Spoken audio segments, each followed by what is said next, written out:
Buenos días, seguidores de La Reacción, sean bienvenidos viernes 5 de febrero, una fecha importante porque el país está luchando, cada día estamos haciendo desde nuestra trinchera lo que podemos hacer para enfrentar esta pandemia mundial que ha puesto pues de rodillas al planeta, nos ha puesto a reinventarnos todos, a buscar más en nuestras capacidades, en lo que queremos, en la solidaridad con nuestros semejantes y hemos tenido que hacer todo tipo de reinvenciones y cambios en nuestra vida y en nuestros hábitos.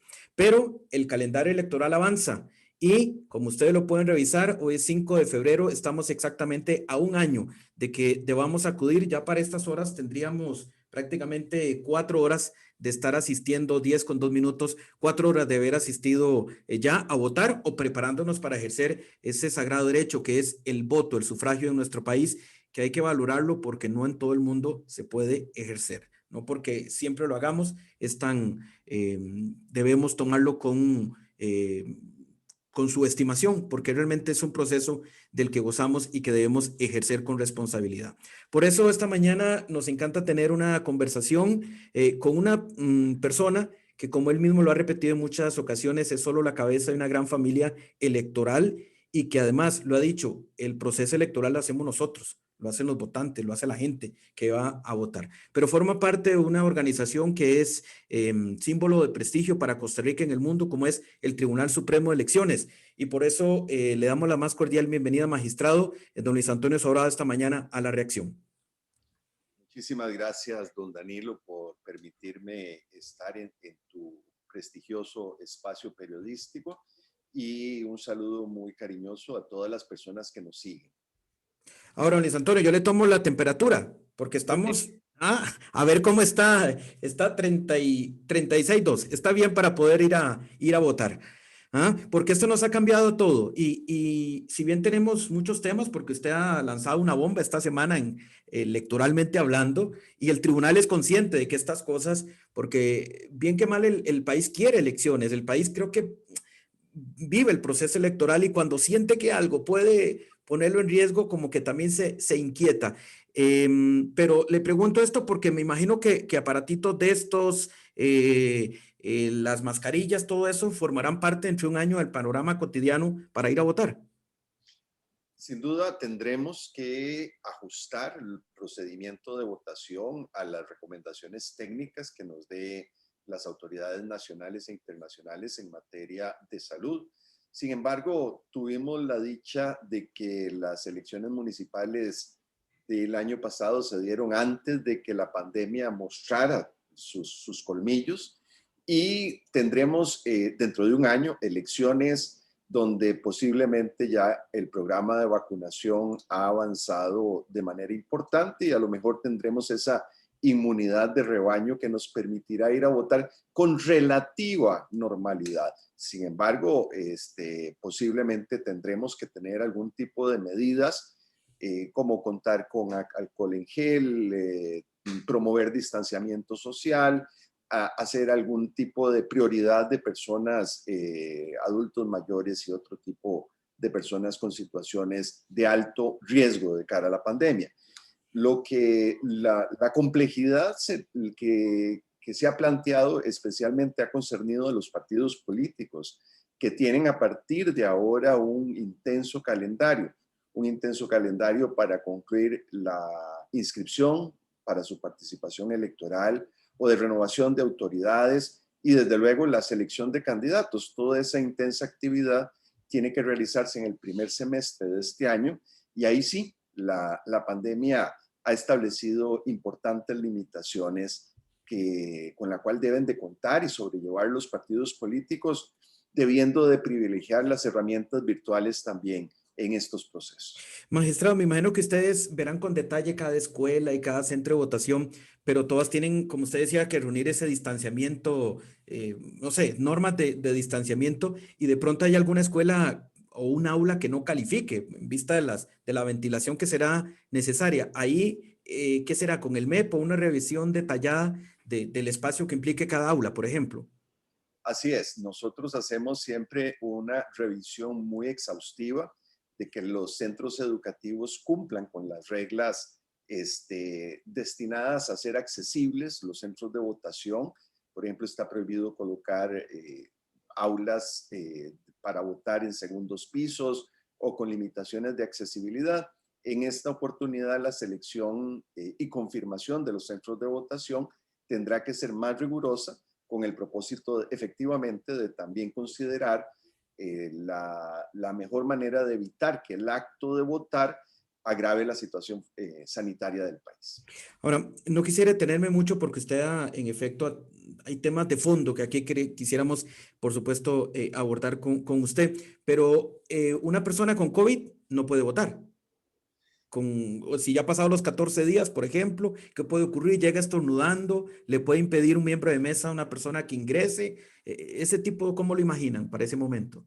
Pues todavía no hemos, digamos, llegado al detalle de la regulación, porque además estamos dando seguimiento Ujú. al desarrollo de la pandemia y al proceso de vacunación, pues que nos puede colocar en una situación mucho más tranquila ya dentro de un año.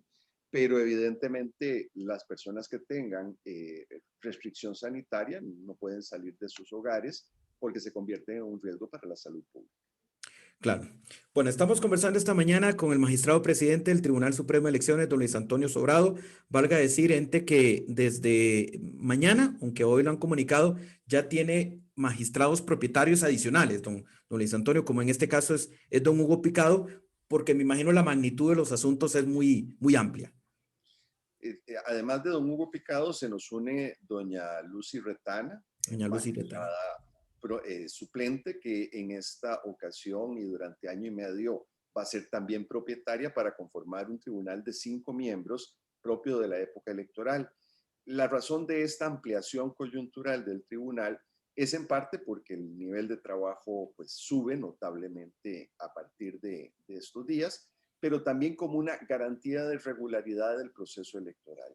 Un tribunal con mucho mayor presencia de magistrados asegura de que las decisiones cuenten con un respaldo necesario para darle mayor confianza al ciudadano de que las decisiones que se toman sean las procedentes en derecho y las más sabias de cara a algo tan delicado como es cambiar el gobierno de la República. Don Luis Antonio, evidentemente usted al mundo político, a los diputados esta semana en reunión con jefes de fracción los dejó muy preocupados. 1.000 millones, alega que el Tribunal Supremo de Elecciones, pero además me preocupa muchísimo los programas que usted relató que en este momento no se pueden contratar, porque eh, eh, mm, todo me lleva al mismo tema. Usted habla de que los dos contratos de los 1.000 millones de colones arriesgan el respaldo de la información que contiene el Tribunal Supremo de Elecciones en un sitio aparte del tribunal y además la seguridad perimetral de la información. Don Luis Antonio, eso me lleva a pensar que hoy el tribunal piensa en hasta un tema de hackeo, en un tema de potencial situaciones que nadie la quiere, pero que en este mundo de la posverdad y todo ese tipo de la ciberseguridad pudiera presentarse. Sin duda, la seguridad de la información civil y electoral es clave para una correcta conducción de un proceso electoral. Y aún pensemos en que la integridad de los datos registrales que sirven para la identificación ciudadana son claves para la paz social de un país. Todo en el mundo jurídico, en el mundo social, en los intercambios societarios, se basan a partir de una identificación que hace el tribunal de las personas que intervienen. Y por eso es fundamental para la tranquilidad del país, para el buen desarrollo de esos procesos económicos y sociales, que haya un aseguramiento pleno de esa información. Suponga que tenemos un terremoto, Dios no lo quiera, y que este edificio se derrumbe. Si no tuviéramos ese respaldo que está en un lugar alejado del centro de San José, pues colapsaría la información. Y eso sería un caos nacional. Pero también el proceso electoral requiere de alimentarse del conjunto de información civil que hace esencial asegurarnos de que ésta se preserva y se asegura su integridad. Ahora, ese respaldo es físico, don Luis Antonio, porque usted habla de una planta física. Sí, es un respaldo a través de servidores, Ujú. ¿verdad? Pero sí son servidores físicos que están alojados lejos del centro de San José. El otro contrato que es Ujú. sin duda fundamental es el que usted menciona, que es el servicio de protección de seguridad perimetral. Y esto lo que nos protege efectivamente es de hackeos, de intrusiones que no solo provienen o pueden provenir del país, sino del mundo entero. Gracias a este sistema de protección con el que contamos, hemos podido repeler en el pasado una gran cantidad de intentos de penetración a nuestras bases de datos. Y la adulteración o el falseamiento o la pérdida de esa información también sería en extremo delicado en aspectos como la transmisión de datos el día de las elecciones. A ver, don Luis Antonio, eso es grave. Grave me refiero que ya el tribunal en el pasado ha sido, porque como todo sale bien y al final gana el partido que gana y demás, entonces de pronto no notamos lo que potencialmente hubo posibilidad de ocurrir. Pero ya entonces el tribunal, y me imagino que cada proceso es, de los hackers aprenden, mejoran, les pagan mejor, supongo, y demás. Entonces cada vez tienen más capacidad de poder incidir y hacer desastres electorales, por llamarlo de alguna forma. Pero ya el tribunal los ha sufrido en el pasado entonces, los intentos. Han habido una gran cantidad de intentos de penetración de nuestras barreras informáticas, las hemos podido repeler de manera exitosa.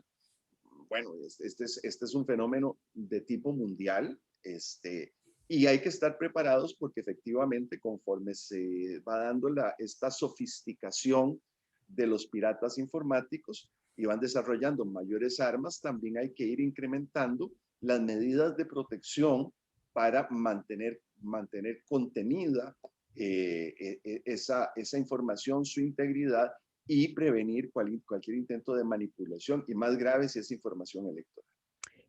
Estamos conversando esta mañana con don Luis Antonio Sobrado González, presidente del Tribunal Supremo de Elecciones, exactamente a un año de las elecciones, valga decir, sería 6 de febrero, van a ser el 6 de febrero, sería estrictamente mañana en un año.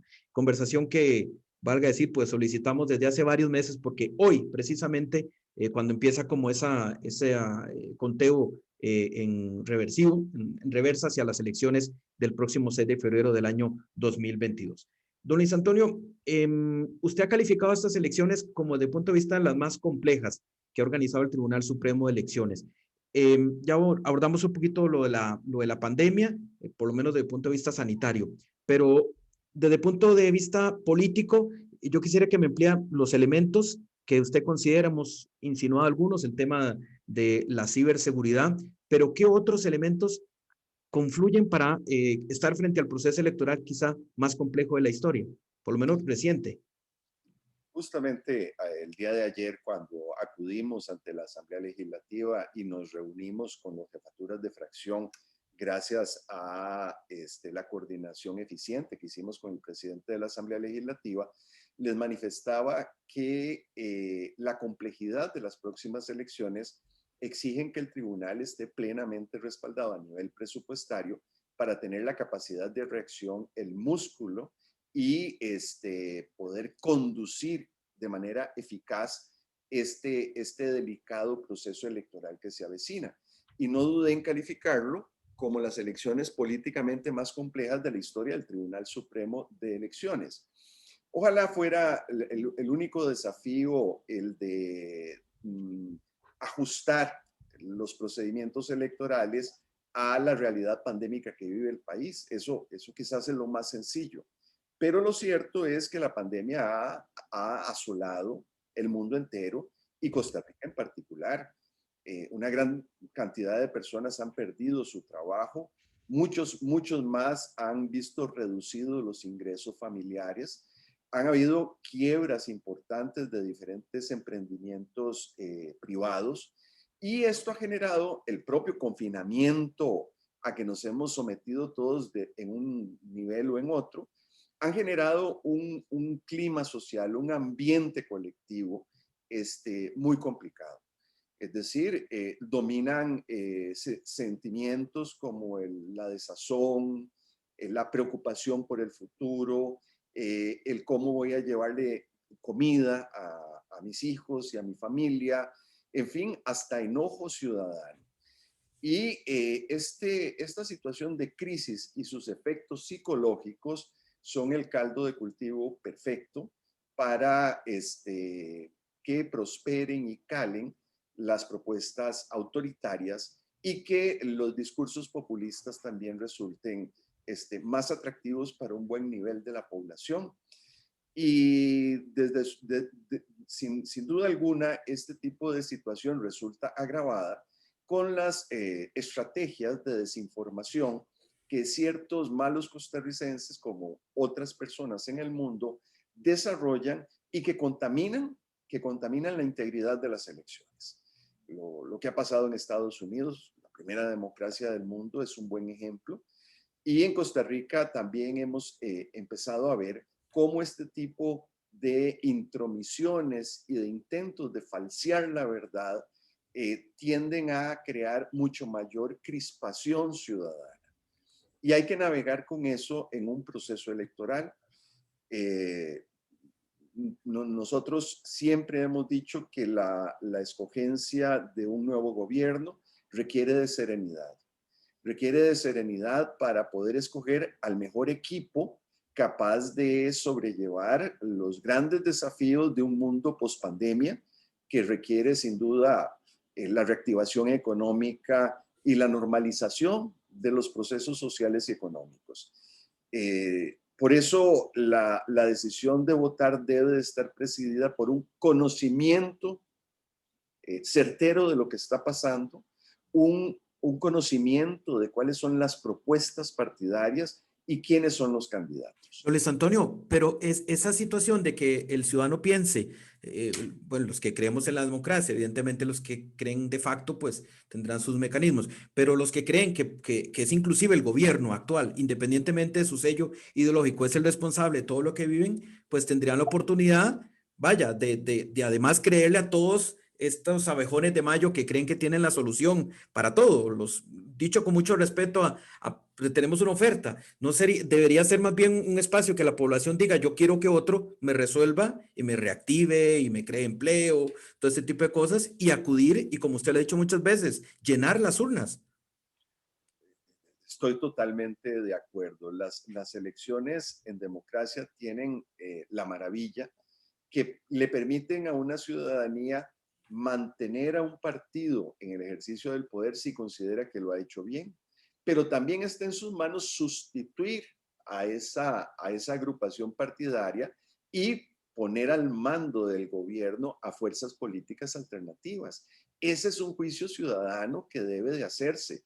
La alternancia gubernamental supone la posibilidad de hacer un recambio de los gobernantes, no solo de las personas físicas, sino también de las agrupaciones políticas que articulan el debate político y que proponen candidatos. Así ¿Podría que impactar eso el abstencionismo, Luis Antonio, incluso? Porque la pandemia le ha venido como cambiar todo. Tenemos como un abstencionismo ahí fuerte, consolidado, que no lo quisiéramos, pero es así. Pero si la pandemia ha cambiado todo, de pronto podemos tener una participación histórica. sí, las elecciones en pandemia tienen ese riesgo, ¿verdad? Dificultar la mayor presencia en las urnas. Como digo yo, dichosamente estamos a un año y creo que vamos a estar en una situación más amable.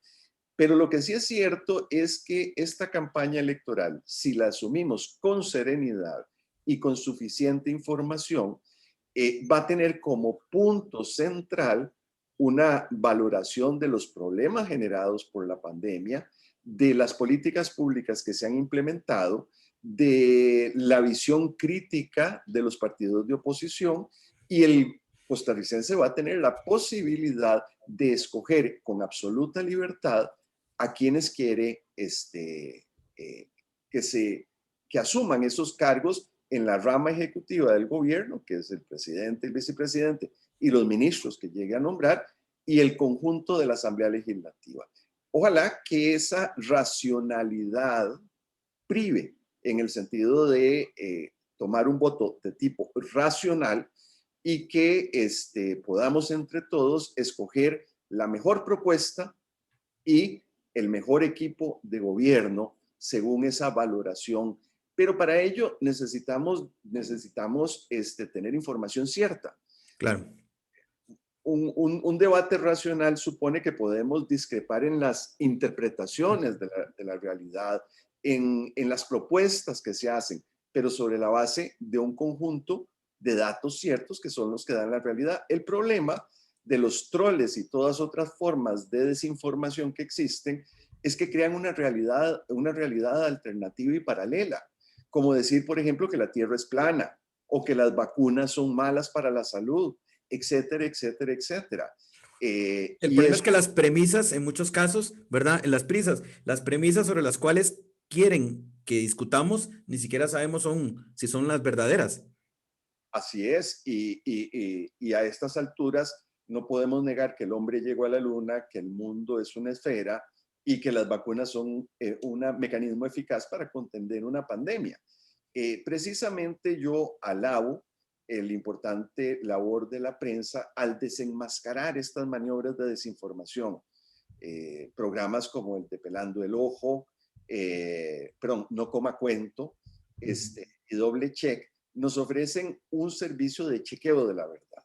Es decir, detienen y enfrentan cuando se miente descaradamente con un afán de manipular al electorado, no con buenas ideas, no con una oferta creíble y potente, sino a través de una tergiversación de lo que es la realidad. Y esto es lo que no nos podemos dar el lujo. Repito, Magistrado, ahora yo le comprendo espacios como doble check, no coma cuenta y ojalá los hubiera más de verificación de información, pero una pequeña reflexión porque de pronto eso forma parte más de una discusión nuestra de periodismo, pero es bueno conocer a los sectores.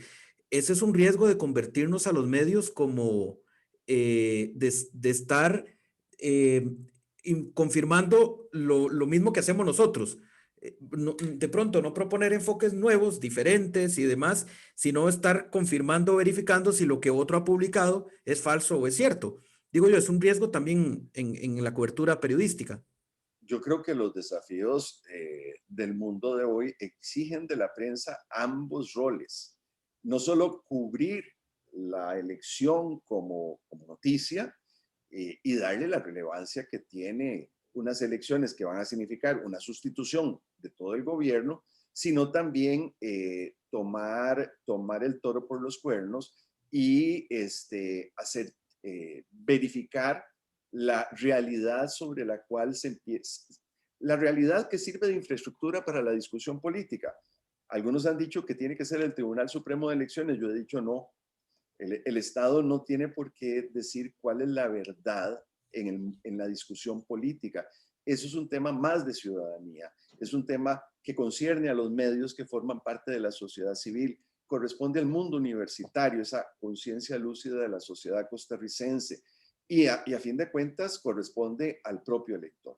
Pero un elector que digamos que resulta desorientado en este mar de informaciones falsas. Desconcertado y manipulado, como usted lo ha Por dicho. supuesto. Por eso es que vamos a lanzar con mayor agresividad nuestros programas de alfabetización digital. A eso quería llegar. Ese es un mecanismo fundamental porque le da al elector y al ciudadano en general herramientas para poder protegerse de la manipulación deliberada de estos troles y de estos malos costarricenses que tratan de ganar mediante la manipulación, que es lo que es imperdonable.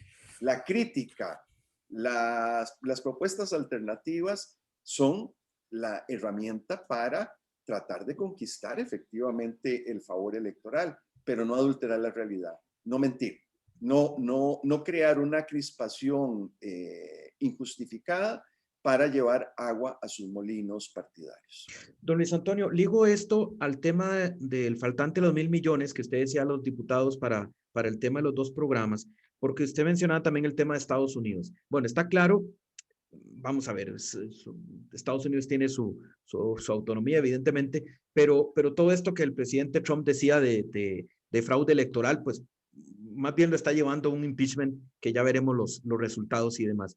Pero es que una manipulación consistente, fuerte de la población puede llevarnos en efecto a el día de las elecciones, a las 7, 8 de la noche, a un no reconocimiento de la población, si está tan convencida y si durante mucho tiempo se le ha llevado a creer que el sistema electoral falló ese día. Entonces, digo el tema de un ataque cibernético ese mismo día, durante el día, si los resultados a algunos grupos no les va favoreciendo, con un tema de que se les ha venido diciendo que todo el árbitro está corrupto, que todos los partidos están corruptos. Todo eso da para un gran escenario funesto, con lo cual confirma la importancia de restituir los fondos para los contratos, pero a su vez de no creernos todo ese tipo de cosas y ser muy meticuloso en lo que vayamos viendo cada día, porque nos puede conducir a una realidad que no pasó al final del día.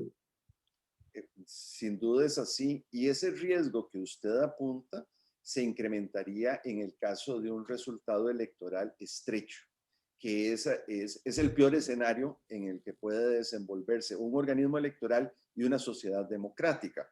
Porque cuando la diferencia es grande entre el primero y el segundo lugar, de alguna manera ese riesgo se minimiza. Pero cuando es estrecho, y eso sucedió de alguna manera en la elección norteamericana, estas teorías de la conspiración y este falseamiento de la realidad contribuyen a un desenlace electoral complejo, crispado y que amenaza inclusive la transición democrática del gobierno. Es por eso que el óptimo funcionamiento de la transmisión de resultados, una rápida revelación de cómo quedó la elección, una certeza de que nadie ha podido manipular esa información, son claves para prevenir un incendio político que a la democracia no le conviene. Me lleva usted a pensar de don Luis Antonio, las votaciones del 2006, por ejemplo, y valga decir, en bueno, estrecho margen, don Oscar Arias venció a don Otón Solís, y uno lo escucha, como periodista político, uno escucha que en cierta parte del Partido de Acción Ciudadana todavía existe la sensación, y lo manifiestan, de que esas elecciones, por el estrechísimo margen que usted decía que hubo, como lo había habido en algunas elecciones hacía 30 años también en otro momento político del país, por dicha que, digámoslo así, no estaba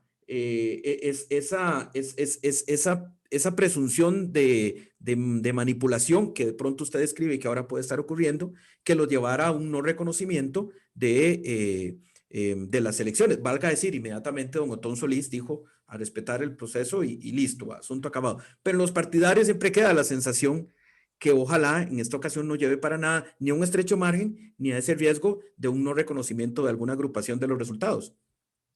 Tiene usted toda la razón. Mi suegra, que en paz descanse, murió creyendo que en el 66 le habían robado la elección a Daniel Oduber cuando quedó de presidente el profesor Trejos Fernández, donde también hubo un resultado electoral tan estrecho que representaba un voto en cada mesa electoral. Así que efectivamente, esas leyendas urbanas tienen una capacidad de Mantenerse en permanecer el tiempo. y en el imaginario colectivo. Eh, Quizás fue más complicado también el referéndum del 2007, El TLC. porque el 2006 había, digamos, el árbitro no había sido cuestionado, sino hasta después de la noche de la elección y en vista del resultado ajustado. Pero en el 2007 fue la primera vez en que algunos sectores, en algunos personajes políticos, empezaron a propalar una desconfianza hacia el árbitro. Y eso lo hemos venido manteniendo a lo largo del tiempo. Baste recordar lo que pasó en el 2018 y el comportamiento de algunos actores políticos de cuyo nombre no me quiero acordar. Por supuesto, por supuesto. Estamos conversando esta mañana con don Luis Antonio Sobrado González, presidente del Tribunal Supremo de Elecciones. Población, estamos a un año de poder decidir, como dice don Luis Antonio, si queremos mantener el actual partido político que está en el poder o bien si queremos que sea una nueva agrupación la que esté al frente por los próximos 4 años. Sin mencionar el tema de una segunda ronda, que prácticamente Luis Antonio ya se ha metido como casi que en el imaginario de la población, que va a haber una segunda ronda. ¿Cómo lo toman ustedes ya ese casi como posicionamiento de que eso puede pasar? Cuando vivíamos un régimen bipartidista de facto, que fueron muchas décadas durante la segunda mitad del siglo XX y básicamente esos 50 años, y con un umbral de elección del 40%, estaba prácticamente asegurado que nunca iba a haber una segunda vuelta. Porque si los votos se distribuyen básicamente entre dos agrupaciones, necesariamente una de ellas obtenía el 40%. Esa realidad cambió. Tenemos un sistema de partidos multipartidista. Vea usted, desde que yo estoy en el Tribunal Supremo de Elecciones, 3 partidos políticos distintos han asumido la presidencia de la República: el Partido Unidad, el Partido de Liberación Nacional y El la Partido de Acción Ciudadana. Ciudadana, con 2 periodos cada uno. En esta dispersión del voto que se produce en esta nueva realidad partidaria, las segundas vueltas son más la regla que la excepción. Más bien, deberíamos de sorprendernos si hay algún desenlace electoral en primera vuelta. Porque eso es una realidad matemática cuando hay una fuerte distribución de los votos en más de 2 formaciones. Valga decir, magistrado, usted que obviamente tiene un radar muchísimo más amplio que yo, que prácticamente muchas elecciones en el mundo se están yendo a segunda ronda. Es que pareciera también una tendencia mundial de las poblaciones. Así es, porque los regímenes anteriormente bipartidistas también han tenido que evolucionar a realidades más plurales. Pienso, por ejemplo, en el caso de España, aunque ciertamente no es un régimen presidencialista. Lo segundo es que además el umbral para resolver en primera vuelta, por regla general, desde el modelo francés del balotage, es un 50%. Para resultar electo en el modelo clásico de balotaje, hay que obtener más de un 50% en primera vuelta, y eso lo hace todavía más difícil de superar. Nosotros tenemos un balotaje atenuado porque basta con un 40%, pero repito, si hay una mayor cantidad de partidos donde se distribuye significativamente la elección, ese 40% es un umbral insuperable, y por tanto las segundas vueltas llegaron para quedarse y se convierten además en la regla y no en la excepción. Luis Antonio, ¿amerita repensar sobre el tema de ese porcentaje del 40%? ¿O usted no está en las cobijas? ¿Hay que llegar al 40 o bajarlo de pronto, como algunos quisieran, para tener elección el mismo día, en primera vuelta? La noción de balotaje supone que el presidente de la República es el primer mandatario, el representante por excelencia de la ciudadanía. Y precisamente por esto no puede ser el resultado de una votación muy baja. Suponga usted que hayan 20 partidos que se distribuyen los votos, el partido más votado podría tener un 10%. Y esa es la exigencia de una segunda vuelta, porque en la segunda vuelta se obliga a concentrar el voto entre una u otra opción. Eso le da un fuerte respaldo, una gran legitimidad de origen al nuevo gobernante, que es necesario para construir la idea de representación política. Hay algunos países en América Latina, pocos, dicho sea de paso, en donde establecen la regla del 40%, pero la rebajan al 35%, si mal no recuerdo, si la diferencia entre el primero y el segundo lugar es bien amplia.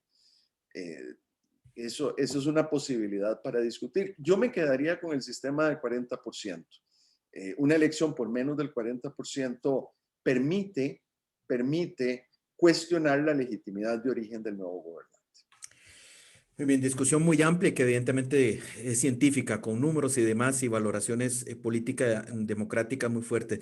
Don Luis Antonio, quiero quedarme en el tema de las votaciones porque ha habido también, que no nos desvíen, porque nos falta mucho tema de profundizar en las alianzas con Twitter y todo esto con Facebook para el ciudadano informado, pero también ha habido algunas voces que han dicho que ya no se puede hacer referéndums, inclusive los revocatorios, algunas veces piensan en revocatorios como si fuera a revocarse otra persona y no piensan que lo puede afectar a sí mismo, ¿verdad? Pero el tema de las elecciones cada 2 años, con la separación con las municipales, tema concluido para el tribunal, lo valora. ¿Cómo ve este proceso? Vemos a los municipios muy fuertes tomando un protagonismo interesante en sus distintos partidos y uno se queda pensando, bueno, si hubiéramos tenido las votaciones de nuevo pegadas, quizá no tuvieran la relevancia como actores políticos, que también ya cada partido tiene que ver cómo lo resuelva al interno, pero qué interesante su aporte político electoral. ¿Será producto en parte de esa separación que hubo entre elecciones municipales y nacionales? ¿Cómo lo ven ustedes? Ha pesado. Sin duda, desde la época de Braulio Carrillo, imagínense, desde el siglo XIX, el régimen municipal ha sido un régimen alicaído, un sistema en donde inclusive el Poder Ejecutivo tenía gran influencia en la conducción de los asuntos municipales a través de la figura del jefe político, por ejemplo. A partir de los 70 ha habido una revaloración de la importancia de los gobiernos locales. La democracia arranca por ahí, con el autogobierno de los cantones en el país y articulando junto al gobierno nacional 82 gobiernos municipales de manera paralela. Cada comunidad tiene particularidades que exige un gobierno diferenciado. Bueno, esos son las municipalidades. Los vecinos tomando por sí mismos decisiones que atañen a su desarrollo comunitario. Más los consejos municipales de distrito, ¿verdad? Que tienen Correcto. su propio... Y su propia importancia, porque son la comunidad base. La, la, Dentro de esa línea de fortalecimiento de lo municipal, se procuró desligar las elecciones nacionales de las municipales, porque cuando estuvieron unidas, y así fue durante toda la segunda mitad del siglo XX, las elecciones municipales eran de mentirillas. Imagínese usted que ni siquiera la gente podía saber cuáles eran los candidatos porque venían en una papeleta sin nombre y sin carteles a la par para elegir regidores y síndicos. Y desde luego la discusión preelectoral se concentraba en el presidente y a lo sumo en la calidad de los candidatos a diputado. Lo que pasaba en el plano municipal resultaba tan desapercibido que la gente votaba en automático por el mismo color que votaba en Plancha. la papeleta presidencial y en la papeleta de diputados, terminaba votando en la papeleta de regidores y síndicos que no sabía quiénes eran los candidatos, que no se publicitaban y que mucho menos se discutía la realidad diferenciada de cada cantón. Yo creo que eso fue un avance democrático, darle personalidad e identidad propia a esos comicios locales. Y sin duda ha generado pues un replanteamiento de la importancia de los alcaldes en el país. Sin Asumo, duda, don Luis Antonio, que entonces el tribunal se opondría, por lo menos como criterio técnico, se opondría a una intentona de volverlas a pegar. por lo menos contarían con mi oposición, porque yo creo que sería una involución democrática. Es volver a invisibilizar las elecciones municipales y el debate autónomo que debe rodear este tipo de selección de los gobiernos locales. Gobiernos locales que a los que vivimos en el gran área metropolitana nos pueden parecer relativamente sin importancia, pero en las comunidades rurales, donde la acción del gobierno llega poco o llega de modo intermitente, la calidad de vida de la gente depende de su gobierno municipal. Y sería antidemocrático, totalmente antidemocrático, invisibilizar esa elección. Así que en democracia, cada vez que damos un paso, nunca podemos regresar para atrás. Un retroceso. Ahora, don Luis Antonio, solo para cerrar el tema de los 1.000 millones de los diputados, usted dijo que es optimista de que lo restituyan en próximos presupuestos para acabar con ese riesgo. Muy, muy optimista, muy optimista. En primer lugar, porque contamos ya con la comprensión del señor ministro de Hacienda, quien se comprometió a incluir nuestra propuesta en el siguiente presupuesto extraordinario. No en el primero, porque el primero es la plata de las vacunas, que obviamente Es tiene prioridad. una prioridad nacional. Y segundo, porque la propuesta nuestra es una propuesta que no supone aumentar de manera importante el gasto público. ¿Por qué? Porque con la ley recientemente aprobada que bajó la contribución del Estado, queda dentro del propio presupuesto del tribunal más de 1.000 millones. Lo que estamos planteando es simplemente redireccionar eso que está en nuestro presupuesto, el restarlo de la partida de contribución para rellenar los huecos faltantes. Lo único que estamos pidiendo nuevo, recursos frescos, son 600 millones. Y estamos renunciando a más de 700 millones que el tribunal, con la mano en el corazón, y con una revisión exhaustiva del presupuesto, entendió que podía prescindir de eso como un nuevo gesto de austeridad. Acordémonos que teníamos una propuesta presupuestaria que bajaba el 16% en relación al presupuesto del año pasado. Ya presentamos un proyecto sumamente austero. Bueno, yo veo que redireccionar esas platas dentro del propio presupuesto del tribunal y pedir tan solo 600 millones adicionales es algo realizable, que no viene a obstaculizar sin duda la atención de necesidades prioritarias del país, y que además es una inversión en democracia para la seguridad de los electores y para la tranquilidad de los propios partidos políticos, que quieren un árbitro confiable y solvente, capaz de moderar las pasiones de la política electoral. Bueno, es que, pero justamente, Luis Antonio, usted habla de jugadores, por así decirlo, manteniendo la metáfora, que quieren ganar. Algunas veces, no lo pongo en entredicho, pero hay jugadores como que quieren que esto no lo gane nadie, ¿verdad? Como que me llevo la bola para que no haya elecciones y más que querer gobernar, realmente. Pues yo creo que hay de todo, ¿verdad? La paleta partidaria tiene todos los tonos posibles y a todo tipo de personas, y justamente por eso corresponde a cada uno de nosotros a quien da credibilidad. Pero sin duda, sabemos que en política lo único que no se vale es perder. Pero eso, ojo, eso hay que matizarlo. Hay vectores éticos que ningún político tiene que saltarse. Avanzamos esta mañana, son las 10:44 de una conversación con el presidente del Tribunal Supremo de Elecciones a un año de las elecciones. Solo permítame, don Luis Antonio, pues obviamente escuchar algunas voces de gente que nos ha escrito a través de las redes sociales y que están siguiendo esta transmisión, cosa que agradecemos mucho. Más troles y demás que sabemos que también están pendientes de todas estas cosas, que los saludamos y todo, pero sabemos que no le hacen un bien a la democracia. Don Mario Javier Rojas nos está siguiendo, doña Mireya Zamora Alvarado, doña Marcela Villalobos, don Mario Javier Rojas nos dice, ¿por qué complejas? ¿Qué tiene de complejo imprimir papeletas? Complejo sería si llevaran los estafadores de los diferentes partidos políticos que han saqueado el dinero del pueblo, deuda política. ¿Dónde están los juicios a esos corruptos? ¿Por qué para ser chofer de Uber se necesita carta de delincuencia? Y para alcalde, tesorero de campaña, para diputado, para regidor, para presidente, qué complejo. Imprimir papeletas. Don Eric Picado nos dice, muy buen programa. Don Luis Mesén nos hace una interesante, creo que pregunta, don Luis Antonio, para que consulte Danilo qué sucede con los procesos partidarios y cuál es la posición del TSE cuando se sabe que muchos partidos políticos todavía no han iniciado sus procesos por el tema de pandemia, tomando en cuenta que para que un partido pueda participar deben de tener una serie de procesos de renovación. ¿Cuál es la respuesta que nos puede dar el magistrado Sobrado? Marisela Méndez nos está viendo, Johnny Céspedes también. ¿Cómo va la investigación de las bolsas de dólares de los partidos neopentecostales? Marisela Méndez y doña Nidia Barrantes también nos está siguiendo esta transmisión. ¿Algún comentario, Luis Antonio, que le provoque algún Sí, adelante? sí, ya lo decía yo al inicio de este interesante programa, que los mayores desafíos y dificultades las enfrentan los partidos políticos, precisamente por tener que realizar una serie de procesos en este primer semestre.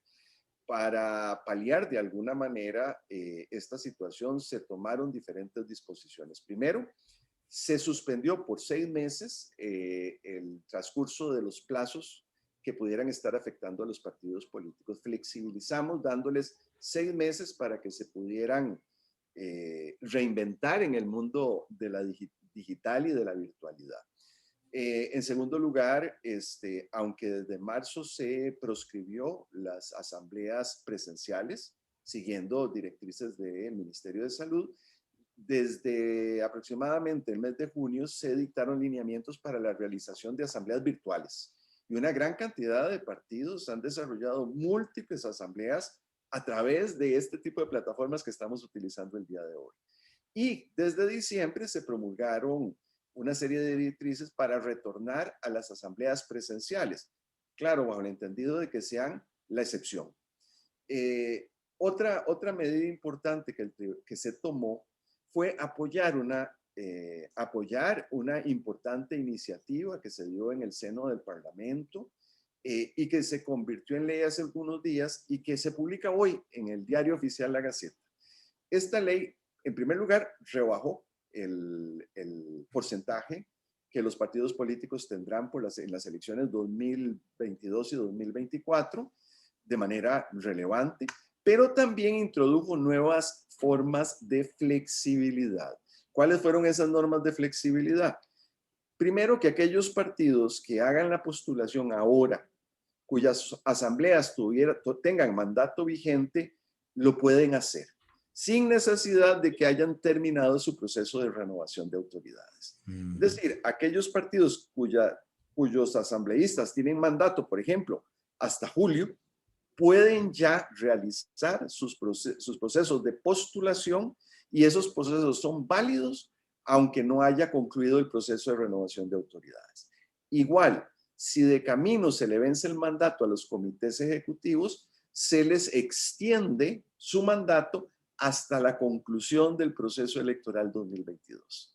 Esto va a significar que una gran cantidad de partidos van a poder aplazar esa renovación de autoridades para el año 2022 pasadas las elecciones. Así que también el legislador colaboró de manera muy significativa por hacerle la carga mucho más liviana a las agrupaciones políticas. A sus propios partidos políticos, evidentemente, que es a quien de paso se deben, ¿no? En primera instancia.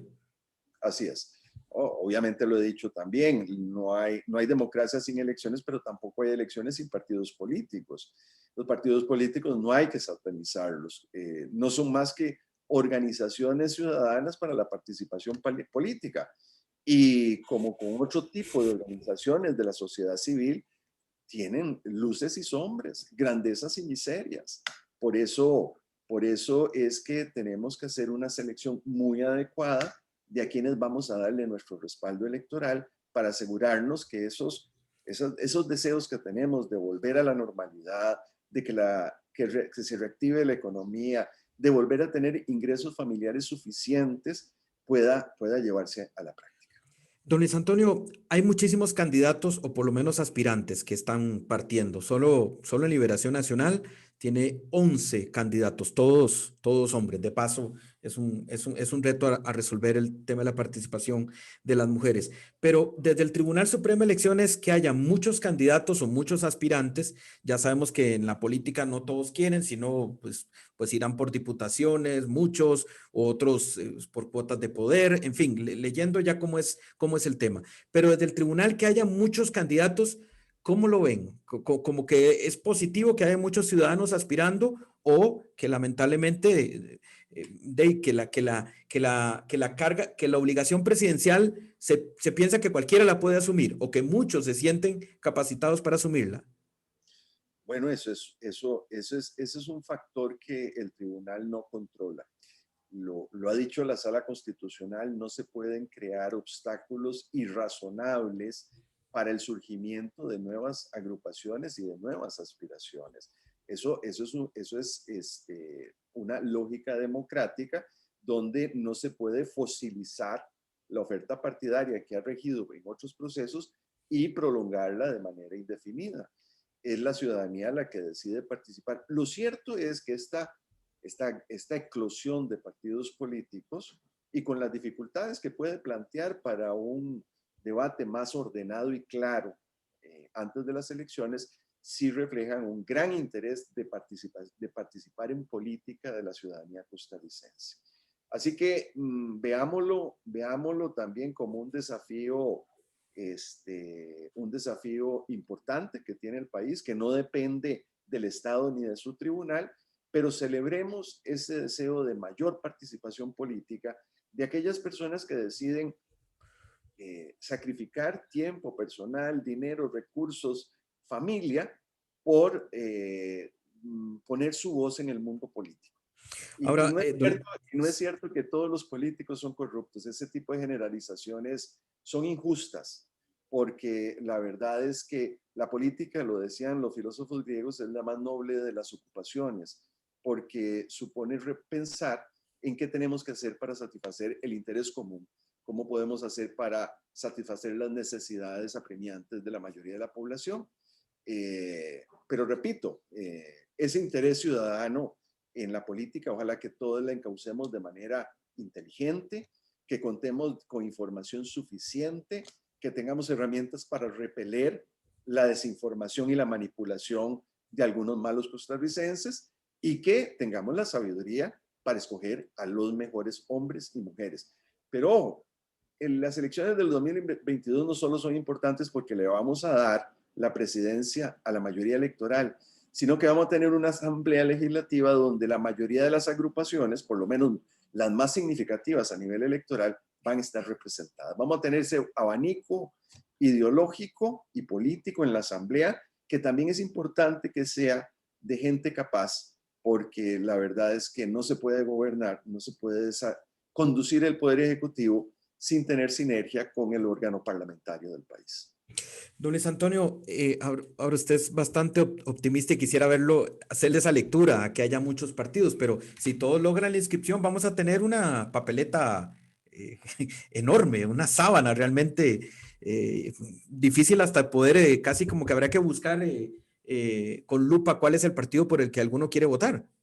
Sí, inclusive hay hay países que tienen que hacer escogencia entre 200 opciones, ¿verdad? Aquellos que tienen candidaturas independientes y también otras formas de votación donde hay mucho mayor pluralidad. Eh, la sobreabundancia de oferta electoral la hace compleja. Es difícil que la ciudadanía pueda conocer a todos los aspirantes con el nivel de profundidad que uno espera. El mismo debate preelectoral, por lo menos con los que organiza el tribunal, que invita a todos, obliga a hacerlo en varias jornadas. Pero en fin, también por otro lado,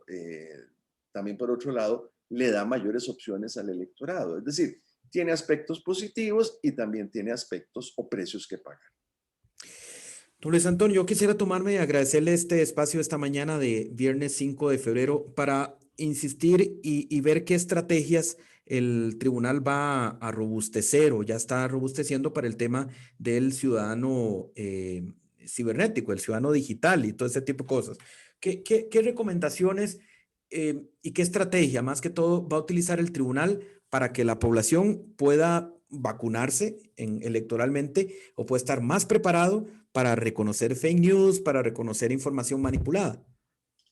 Vamos a fortalecer los pasos pioneros que dimos de alfabetización digital en la pasada campaña electoral. Vamos a poner a disposición de la ciudadanía inclusive herramientas digitales para que pueda irse alfabetizando en esta materia. Y desde luego vamos a dar prioridad a ciertos sectores de la población que son más susceptibles de esa manipulación malintencionada. En ese sentido, en los próximos días anunciaremos algunas importantes medidas que estamos tomando para que se haga mucho más, se difunda de una manera más intensa, que sea más accesible a una mayor cantidad de personas, esas herramientas básicas para poder defenderse en ese mar complejo que son las redes sociales.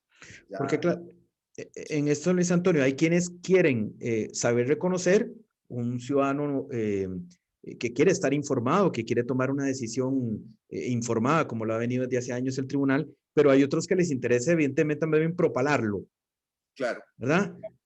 No precisa, detenerlo, sino difundirlo más todavía. sin duda, es así y hasta el Tribunal Supremo de Elecciones ha sido objeto de esas maniobras y yo en lo personal, pero de lo que se trata es que la ciudadanía tenga herramientas para poder repeler esas intromisiones abusivas. De igual manera que el tribunal necesita esa seguridad perimetral para que no le ingresen los hackers, el ciudadano tiene que tener un muro de protección frente a esas maniobras que tratan de manipularlo y de distorsionar lo que es la escogencia en libertad de la mejor opción a juicio de cada persona. Los convenios, don Luis Antonio, que se firmaron con Facebook y Twitter, ¿qué tal resultaron? Se formó al personal del tribunal, entiendo, pero eso fue para las municipales. Ahora estamos en un escenario todavía más relevante.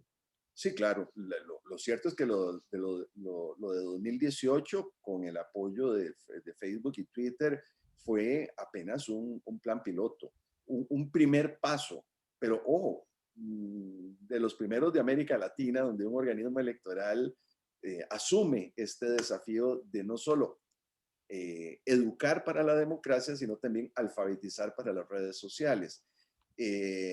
No solo generamos procesos de capacitación internos, sino también nos proyectamos hacia afuera en una cantidad modesta que precisamente lo que queremos es ensanchar de manera decisiva es el acceso a estos programas de alfabetización digital y también facilitarlo a través de herramientas digitales. Muy bien, nos estamos acercando al final de esta interesante conversación con el magistrado presidente del Tribunal Supremo de Elecciones, don Luis Antonio Sobrado, exactamente a un año de estar en pleno proceso electoral. Ya tendríamos prácticamente 5 horas si estuviéramos de mañana en un año, Dios mediante, ya con inmunidad de rebaño, como lo dice don Luis Antonio Sobrado, que lo han intentado otros países muy temprano, no les ha resultado, resultados desastrosos. Don Luis Antonio, hoy vemos, por ejemplo, usted que lo mencionó, Inglaterra lo quiso aplicar y fue un completo desastre. Hoy es más bien el que tiene en jaque con las vacunas a la Unión Europea. Así es. En esta materia no hay que tener ocurrencias, hay que tomar decisiones inteligentes apoyado en las mejores evidencias que le dan los organismos de salud nacionales e internacionales. Yo creo que la inmunidad de rebaño se alcanza, pero no se precipita. No sé si usted se acuerda que a inicios de la pandemia en el mundo anglosajón se hacían fiestas de contagio para promover la inmunidad de rebaño. Y eso resultó en una gran cantidad de muertes en ese mundo anglosajón. Bien. Don Luis Antonio, yo para concluir esta conversación que le agradecemos, quisiera compartirle una frase que encontramos de manera interesante en Mary's Carroll, un periodista catalán, que yo quisiera conocer su posición adaptándola al presente. Por aquí podemos leer, hay varias frases muy interesantes de distintos actores y gente muy culta, periodistas y sociólogos y demás. Pero hay una que dice lo siguiente, dice, los medios no tienen que rendir cuentas de sus actos a los ciudadanos, influyen sobre la política por encima de ellos o a través de ellos. De ahí surge la paradoja. Para la democracia, si tratamos de controlar los medios, acabaremos con la democracia, pero si no lo hacemos, acabarán con ella los medios de comunicación. Eso lo dice don Alan Turrein. Yo le hago nada más el cambio. Si no controlamos las redes, ¿acabarán las redes con la democracia? Yo creo que esa es la enseñanza que nos están dando los procesos electorales recientes. Por eso no hay un antídoto contra los riesgos de desinformación vía redes, pero sí hay vacunas. Y yo creo que hay que empezar a vacunarse. Vacunarse significa mayor información para el electorado, significa alfabetización digital, significa igual que con los medios, diversidad de información porque parte de la fortaleza de la prensa es que, a diferencia de lo que sucedía en la Alemania nazi, en los regímenes democráticos son medios con una pluralidad importante. Quiero destacar, por ejemplo, el importante espacio que usted conduce, don Danilo, que además plantea una discusión seria y de nivel sobre el entorno político, no necesariamente con actores políticos, que yo no lo soy. Y esa diversidad también, de alguna manera, es la manera en que se asegura de que los medios de comunicación rindan cuentas, porque la pluralidad informativa y la pluralidad de medios le permite al consumidor de la información escoger a los medios serios y no seguir a la prensa mediocre. Muchas gracias, don Luis Antonio. Y me imagino nada más que este año las tulas van a tener elementos de estos, mascarillas, y ahí hay costos para llenar esas tulas que siempre son reutilizables, me imagino cuando han quedado en buenas condiciones, pero tienen que incluir elementos como estos cuando vayan estas personas que tienen que distribuirla hasta los centros de votación. Yo creo que será necesario equiparse de ello y todo lo que sea necesario según el momento respectivo. Estamos valorando, y lo decía Héctor Fernández, prescindir de algunos artículos que son históricos, pero que yo creo que en la realidad actual ya no se justifican, como la calculadora y el foco. ¿Por qué? Porque ya todos andamos con un teléfono celular que tiene foco y que tiene calculadora. Eso, yo creo que en lugar de foco y calculadora, el alcohol en gel y la medición, el medidor de temperatura tienen mayor relevancia e importancia en el momento actual.